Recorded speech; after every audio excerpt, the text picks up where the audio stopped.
call tonight's meeting to order. Nice to see everyone live in person in a while.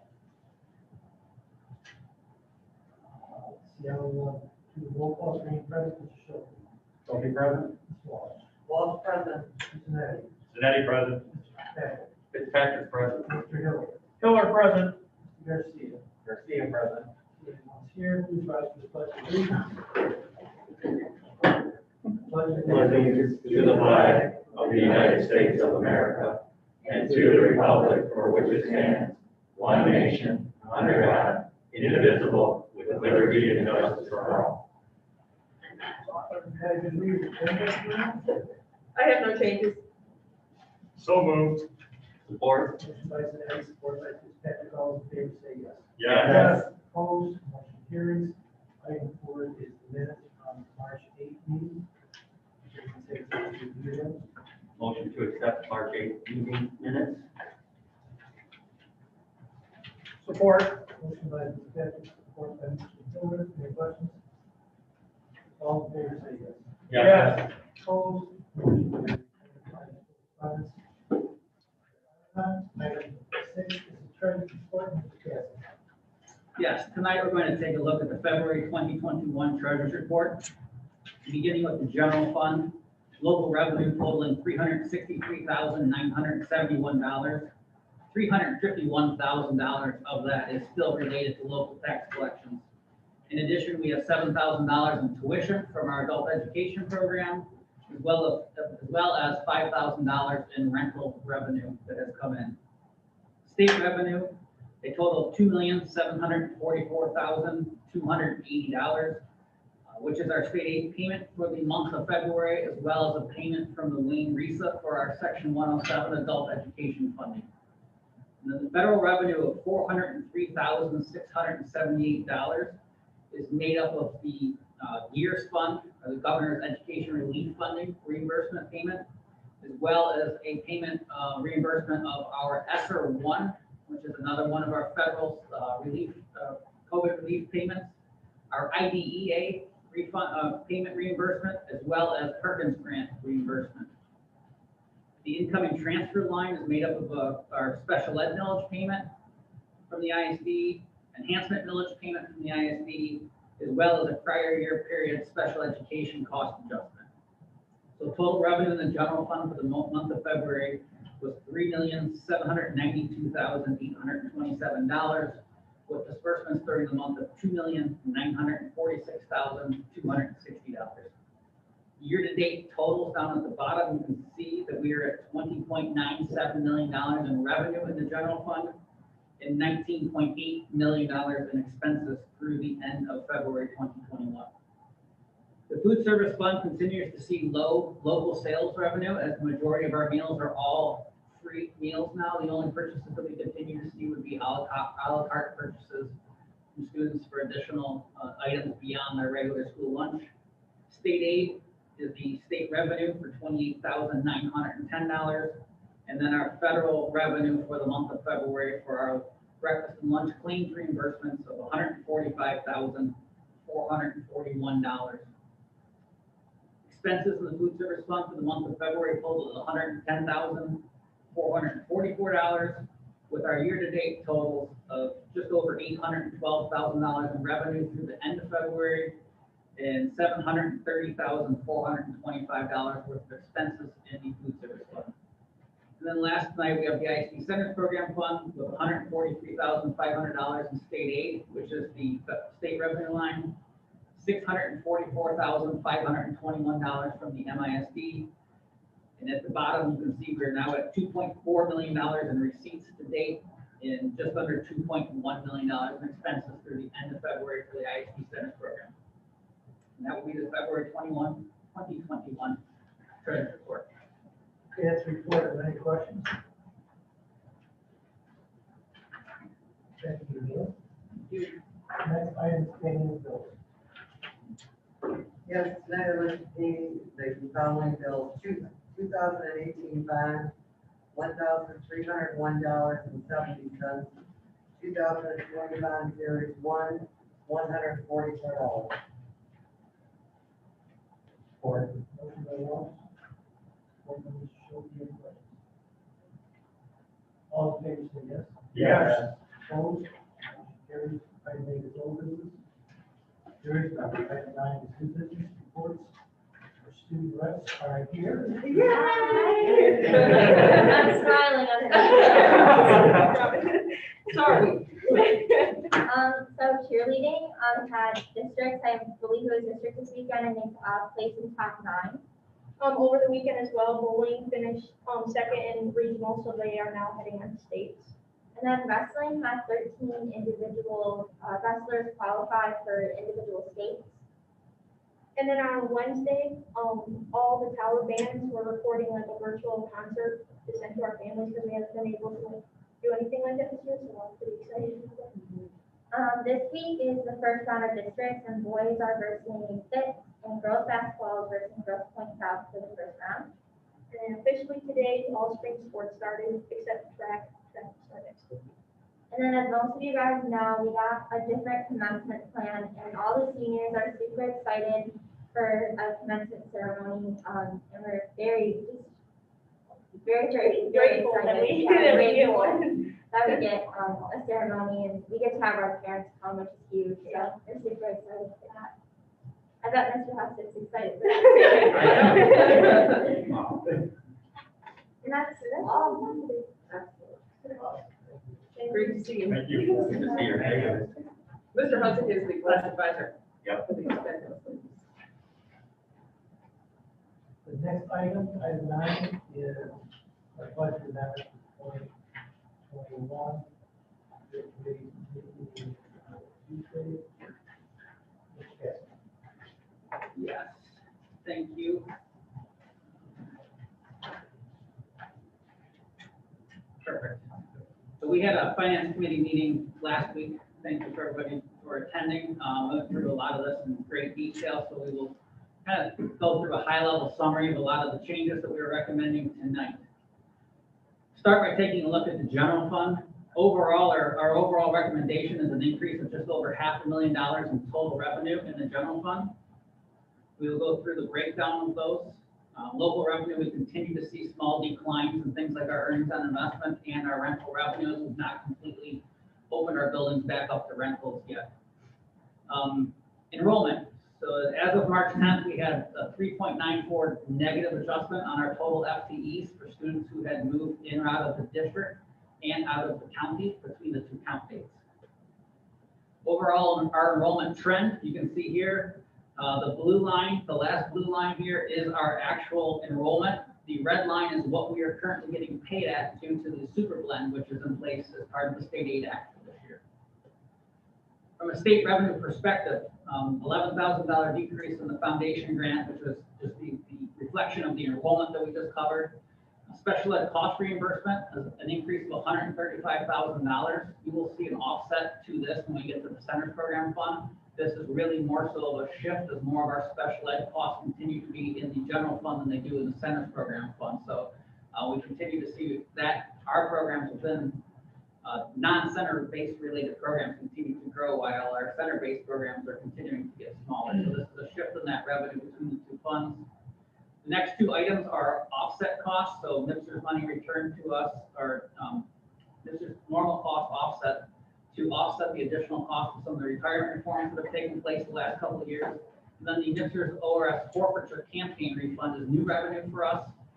The last 2 years when we've had employees that have been on the new matching program as part of the pension system through the state, much like in private industry, if you've not fully invested yourself in that plan, you don't earn the matching funds from your employer. ORS is running the new plans for schools in the same way. So this represents funds that we have contributed to the retirement system for people who have left schools without being completely vested. So that money is being returned to us. This is the first time we've ever seen this money come back through to us. And we also had CTE early middle college reimbursement and then a few slight state grant adjustments for a total of $278,499. Just a quick look, again, here's our base foundation allowance over the past several years. A breakdown of that foundation allowance by the various funding sources that come through state aid to us. Federal revenue. Our total federal revenue adjustments of $196,984. The biggest portion of that would be the new governor's emergency education relief funds, part of which we just got reimbursed on the treasurer's report tonight. But we have $121,000 worth of that funding source that is now included in this amendment that was not included in the December amendment. In addition, we've got device purchase rebate funding of $34,000. And then we have all of our typical Title I, Title II, Title IV grant adjustments that have taken place with our amendments that occurred this winter. Other transactions, this is just balancing out to our final actual special ed millage payment amount. We did receive a prior year CTE pupil incentive adjustment, as well as prior year special ed adjustment, which is part of what we talked about on the treasurer's report tonight as well. So that's how we get to the total revenue adjustments of just over $507,000. Just to take a step back for a second and talk about all of the COVID-related funds that we now have and are managing and additional funds to come. This is a breakdown of the total amount of COVID-related funding that we are currently managing. So we have about $2 million that we've been already awarded, guaranteed. The ESSER 2 allocation, the estimated allocation there is the second round of stimulus funding. So that is only a part of that total allocation. That money is still being debated in Lansing as to how the rest of that funding is going to get distributed. So I think our total allocation is about $1.27 million. At this point, they've only allocated $523,000 of it to us. On the expenditure side, in total here, you can see our expenditures are down just under $500,000 as well. Basic instruction, $287,000 decrease. I'm not going to go through all these line item by line item, but if you look at some of the items up here, you can see where we've added additional staff. We had to add staff for the start of third quarter for our elementary classrooms in order to continue to maintain our reduced class sizes for our third quarter instruction, as well as to continue to offer the virtual option for our parents and families that chose so. In addition, we had 7 middle school staff members that are teaching on their prep period in order to be able to keep class sizes small as well and continue to offer virtual instruction. Some additional sections at Tower, additional payments at Enterprise, stipends for second semester for special teachers to provide virtual elementary specials lessons for our elementary students who are still at home. The biggest offset that we see here, however, is we removed $350,000 from the budget that we had planned for elementary new math textbooks for this year. But given the pandemic, we've not really had an opportunity to give it a proper vetting in terms of what materials we want to purchase without having everybody here. So we are going to remove that from this year's budget and just put it into next year's budget so that we can make sure that we go through and properly get the right resources that our staff needs to move forward. That obviously plays a huge difference in what these numbers look like when we back off $350,000. Added needs, again, this is another area where we've continued to need to add staff in order to keep our class sizes smaller, as well as some additional resources that we've needed to provide for our students who are learning at home virtually. Pupil services, again, we had a resignation replacement here, but we were also added an additional social worker position for the education center here. That was a new position. Instructional staff services, we continue to add some additional professional development compensation into the budget for this year. We have 2 new elementary media positions which we created for this year in order to, again, provide prep time for the additional teaching positions that we brought on for second semester. We also need to provide some additional specials time to accommodate that.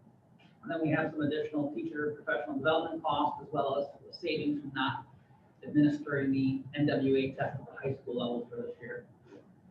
General administration, school administration, business services, overall, we continue to see decreases in things like workshops and conferences because people are still attending workshops and conferences and getting the PD they need. But in this world that we're living in right now, we're not paying for hotel costs and meal reimbursements and travel reimbursements. So the ongoing PD is still occurring, but it's occurring at a cheaper rate for us right now. Operations and maintenance, this area does see an increase, just over $12,800.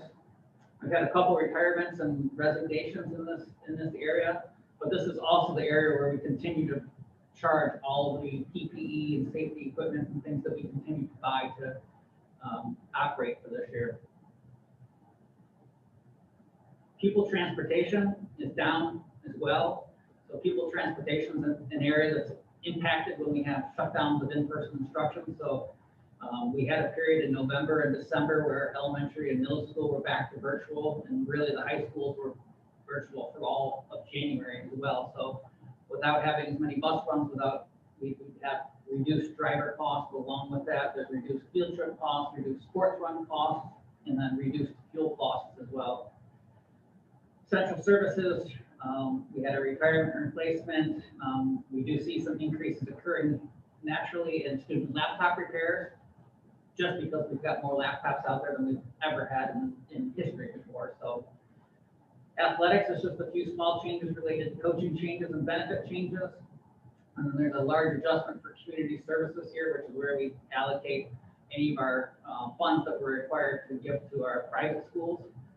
Back when we had done the last amendment, we were scheduled to give a large portion of our ESSER funding to the private schools located within our district, but there was a court ruling that changed that and significantly reduced the amount of our funding that was going to the private schools. So we have now since reduced the amount in the budget as well.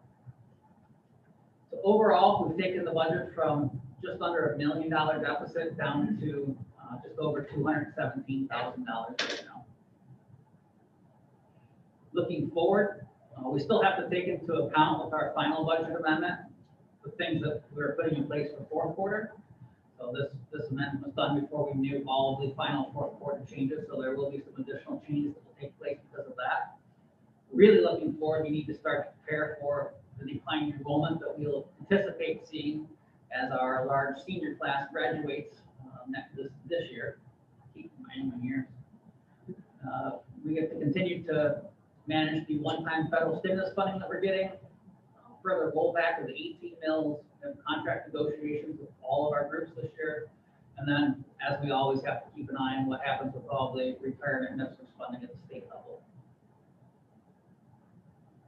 Centers program, you can see right here, this is what I was talking about, where you can see an offset in the centers program from the additional revenue that we saw in the general fund. And then we have an increase in funding from the ISD. Those costs are just reimbursing some of the expense changes that we have, which would be leaves of absences, doc days, benefit changes, and you get reduced field trip costs for the centers program. Child care fund, we continue to monitor this closely, but as we've had more and more students return to in-person instruction at the elementary level, we've also seen an increase in the revenue that has come through from, on the local standpoint for our child care fund. More of those kids are now enrolled in SAC either before or after school, so that has helped to beef up the revenue piece. The salaries and fringe benefits aren't moving in correspondingly, because as we talked about in the December amendment, you know, with our ratios where it's 1 to 18, and we could have one staff member with 6 kids, but it's still one staff member if we're now at 12 kids. So that's where we're seeing the increase in revenue, but not necessarily the increase in the salaries and benefit line coming through. The big increase we see on the expenditure line there, which is in the other expenditures of $12,600, as part of that federal revenue that we received with the child care fund this year. That's where the state wanted us to record the tuition credits that we gave directly to families. So there's $12,600 of tuition credits that went directly to offset our family's bills. We had to record those on our books as an expense to offset the revenue, which is up in the revenue section. So that's why you see that big $12,600 increase there. Bookstore, Campus Corner, we just continue to reduce the budgets as we go throughout the year here. There's not a lot that they can do at the building level for Campus Corner, so we'll continue to just adjust that as we go. Food service fund is another fund that we can see start to rebound a little bit with the addition of more students that starting to attend in person. So as the in-person numbers have increased, so has the federal state revenue that we see coming through. You know, I don't anticipate we're ever going to see a bump back up in the local revenue this year, because there's very few people paying for any type of meals, like I said during the treasurer's report. The only thing is if somebody wants to go back up for a second item of some sort, is the only local revenue we're really seeing, because everything is being covered for them this year. Which is why also, much like childcare fund, we didn't reduce any of our food service staff this year when we had fewer kids in the building. So we're seeing the additional revenue come through as more and more kids are starting to return, but we don't have to see an offsetting increase in salaries and benefits, because we still have the staff that we need in order to provide the services that we're providing. The decreases that you do see just in supplies and other items would be just looking forward, from some of the commodity purchase and food savings that we've been able to accomplish, reducing that line item. And then in the purchase service items, we're using our equipment less, we have less repairs, plus we're replacing it more often, so we have less repairs. But in addition, without students or families needing to pay or load their funds onto their meal magic account, or their send funds to school lunch, whatever the account is called. Send money to school. Yeah, send money to school account. We're not paying the transaction fees associated with that. So that's a decrease that we're seeing in the purchase service area as well. Then the other funds that you have in your packet, the student school activity fund. Again, the revenue and expenditures and school activity funds is way down this year. We will just, when we get to the final June, we'll kind of make that final number based on what we're seeing coming through all those student activity accounts. But without, without all the kids there, we haven't been able to do anywhere near the number of fundraisers that they would typically do. So those numbers are just down in general. With the unrestricted capital projects fund, there's no recommended change to the expenses at this time. On the revenue side, we continue to save for further vehicle replacements or major building repairs that might occur in the future. 2018 bond issue. With the last few board meetings, we've been awarded many contracts, some of which are coming out of the 2018 bond issue, some of which are coming out of the 2020 bond issue. At this point, this is my best estimate as to, of those contracts we've awarded, how much will be spent by June 30th. And then obviously there's going to be a large chunk that will also get spent in next fiscal year, although it's already been awarded. So those awards will spend 2 of our fiscal year. We'll probably change this again in June when we have a much better idea of how much is going to get spent within both fiscal years. But at this moment, this is our best estimate as to the amount that would be spent in both years. And then with the 2020 bond issue as well, this is again just us fine-tuning our estimate of what will be spent based on the awards that have been awarded so far. We continue to have weekly construction meetings where we update the schedule. Things are constantly changing, so I anticipate these numbers will change quite a bit between now and when we have to finally amend them in June. That would be all of the recommended budget changes for amendment number 2. Make a motion to accept the budget amendments as presented by Mr. Gaspar. Or Motion by Mr. Hayes, support by Patrick. Any questions or discussion? All in favor, say yes. Yes. Opposed? Motion carries. Thank you. Thank you. Thank you. Next item is bid award classification.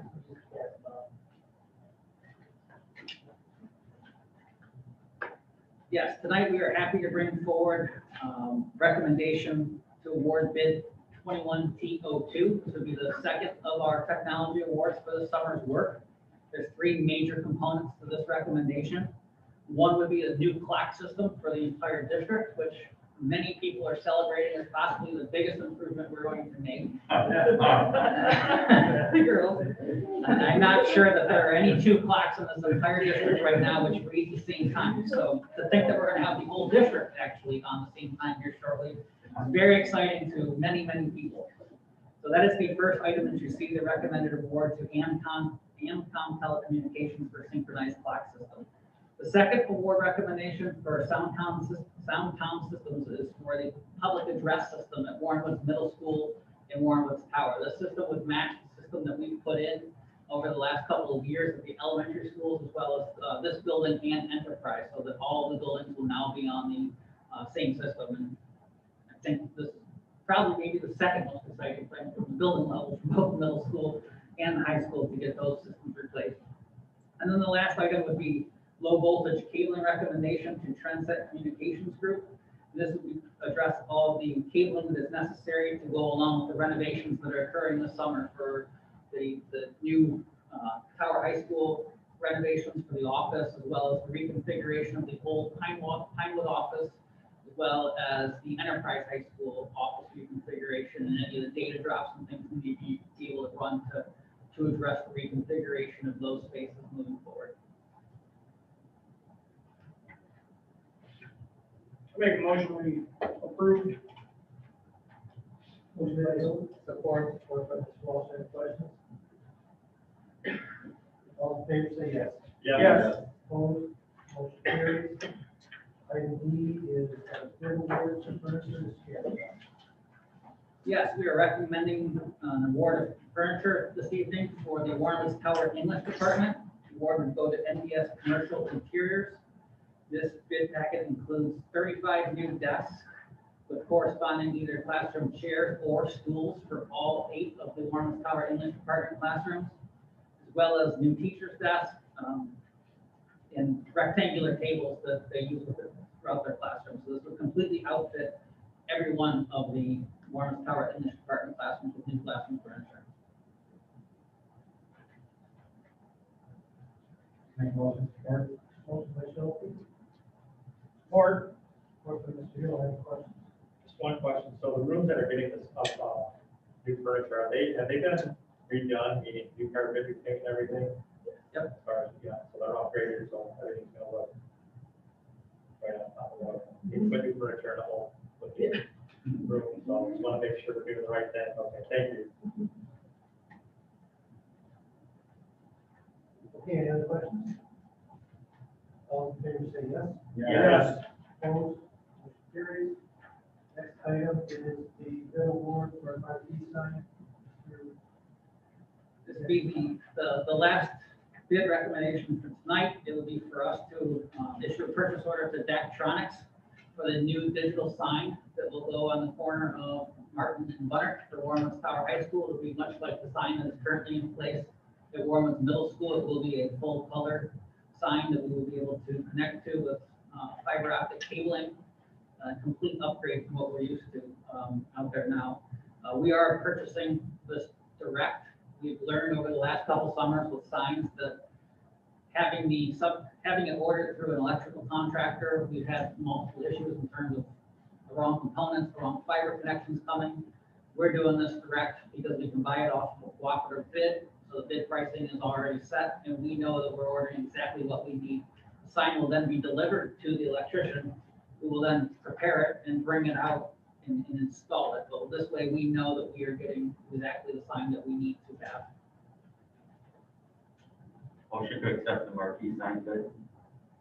Support. Motion by Mr. Patrick, support by Mr. Tate and Mr. Zanetti. Any questions? Just one question. So is this inserted to the existing structure, or are we tearing that whole thing down and starting all over? Now, the existing brick structure will actually stay in place. Okay, good. There'll be a few modifications that will need to take place to get this to fit, but this will essentially take the old one out, drop this in, run all the new connections, and we do not need to rebuild the entire structure itself. And we also had problems with the line going out there, if you remember, back when. None of, that's all rectified, we're not gonna have any problems with that. No, actually, as part of the low voltage cabling award that we did, it Okay. includes the new fiber optic run from the building out to the sign as well. Perfect, thank you. This is just you said this is just the purchase of the equipment itself, so the electrical contractor is gonna be an additional fee on the line? No, because we had already put that in the bid documents, we bid out bid pack 1 that we would be purchasing it ourselves. We established that right away, so they already have their cost included in the bid that we awarded for all the protections and everything. This is just us, let's identify ourselves before we ask questions. Yes. Sure. Anyone else? All in favor, say yes. Yes. Opposed, motion carries. Item 10, personnel items, leaves Estelle. Yes, there are 2 leaves in your packet this evening, one for a teacher at Warrenwood Middle School, effective May 26th through the end of the school year, and another one for another teacher at the middle school, effective April 12th through the remainder of the school year. Motion by Fitzpatrick to accept the leaves as presented. Motion by Fitzpatrick, support by Wallace, support by Ms. Walsh. Any questions? All in favor, say yes. Yes. Opposed, motion carries. Item 10B is new hires, Ms. Bennett. Yes, we are, welcoming a new lunch supervisor at Westwood, Dana Luna, and a new mechanic at the garage, Joseph Merrill. Fitzpatrick makes a motion to accept the new hires as presented tonight. Motion by Fitzpatrick, support by Heller, support by Mr. Miller. Any questions? All in favor, say yes. Yes. Opposed? Motion carries. Item 11, public expression. Yes, if you are interested in participating in public expression, you need to call the number that is on the agenda. That number is 646-558-8656. And the meeting ID is 856-7717-8839 with a passcode of 556953. When you call in, we will recognize you by the last four digits of your phone number. And we ask you to listen to the meeting via your phone and not on the computer because there is a delay. So Kevin gives the nod, entertain anybody.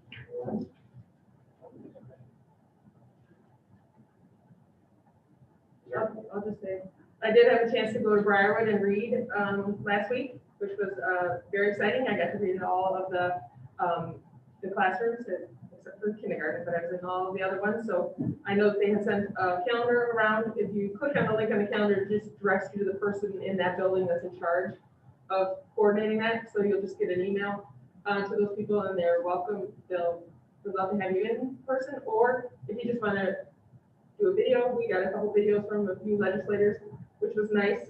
We got a cameo from the man on the North Pole. He sent the video, so that was very cool as well. I have some connections. So there were a couple of good things, but the kids were just so excited to see something a little bit more normal coming in. So that was nice. And I don't see anyone, Mr. Green. Just curious about. Just in line, Mike Garcia, just in line with what Stacy was saying, I did sign up for reading like 4 classes at Pioneer for an afternoon. The teachers are very, very appreciative. Like they're really, they like people to come in and do that. So if you do get an opportunity to even just go for a half hour, an hour, please do so. They're very appreciative. Thank you. Thank you, sir. Mr. Green, trustees today, a question for Mr. Casbon. So we were making notice of the Biosha complaint filed again against the district, and I understand that you guys responded, and Biosha responded back saying we have no issues. I am concerned that though it's a distraction to both you and Neil and the administration to deal with these issues, but we've already resolved them. So I'm not sure how we communicate it back to our retirees, our unions that are following this, and how do we get past this, right? We've done everything we can to make it a safe environment. We've been approved at the highest levels, but yet we have complaints. So if it's a legitimate complaint, I have no issue. But it almost seems to be a distraction sometimes, and I don't know how we address it, but personally, as a member of the board, I find it extremely disheartening that we're having this happen, and I don't appreciate it on behalf of the administration. So just want to lay that out there, Mr. Green. Thank you. Thank you. No one here. Okay, anyone else on board? Ladies? Okay. Right, we're going to go to closed session, so I'll take a motion to go to closed session. Motion is on closed session. Motion by Shelby. Or Fitzpatrick. Ready, roll call? Yes. Yes, Mr. Schulte. Yes. Mr. Fitzpatrick. Fitzpatrick, yes. Mr. Zanetti. Zanetti, yes. Mr. Miller. Miller, yes. Garcia. Garcia, yes. Ms. Walsh. Walsh, yes. Yes, we're in closed session. Thank Good night, ladies. you. That's all.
Schultz, support by Fitzpatrick. Thank you. All right, so we are back online now. Okay, we're out of closed session. Item 13 is adjournment. I'll entertain a motion.